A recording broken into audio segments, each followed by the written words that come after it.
I live in Las Vegas, Nevada, but I'm originally from Detroit. Currently reside in Richmond.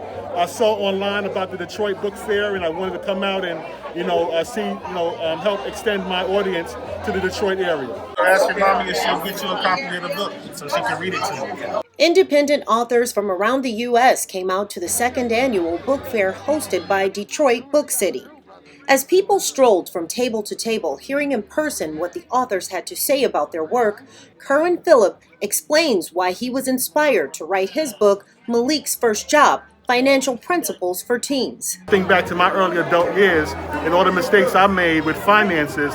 I wanted to be able to give young people some information that can help them as they grow into adulthood, to help them have a good financial foundation. Knowledge that Phillip says is invaluable to young people.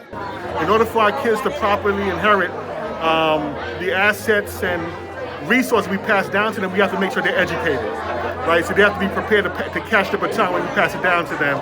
So we have to make sure they're educated about financial literacy topics. He hopes his book will teach these lessons in a kid-friendly way that will stick with them. The book's about a young man named Malik who goes on his first job interview, and then soon thereafter he realizes he needs to learn how to manage his money. He then sits down with his dad, and his dad shares with him 9 key principles on how to manage his finances. Author Tanya King, who was there promoting her book, Get It or Get Got, says the event was about more than selling books.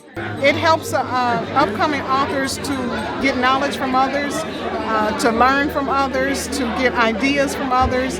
And when you come to events like this, you meet different people who have been where you are, started off, and you learn so much, and everybody's so friendly.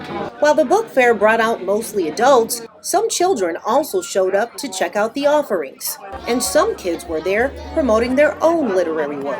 I'm 12. And I am 8 years old. Talise and Talia Boone say they were inspired to write their book, The Fashion Sisters, by their mom. When we were younger, we used to like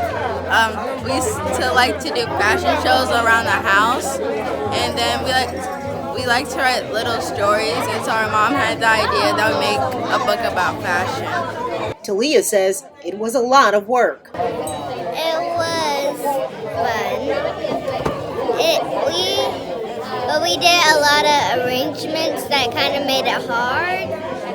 Owner Janeice Haynes says she hosted the book fair for an important reason. So Detroit right now, let's be realistic, has a 47% adult illiteracy rate. I'm going to say that again, 47%. So how do we bridge that gap? We bridge it by giving the Metro Detroit community people access to books, African American books.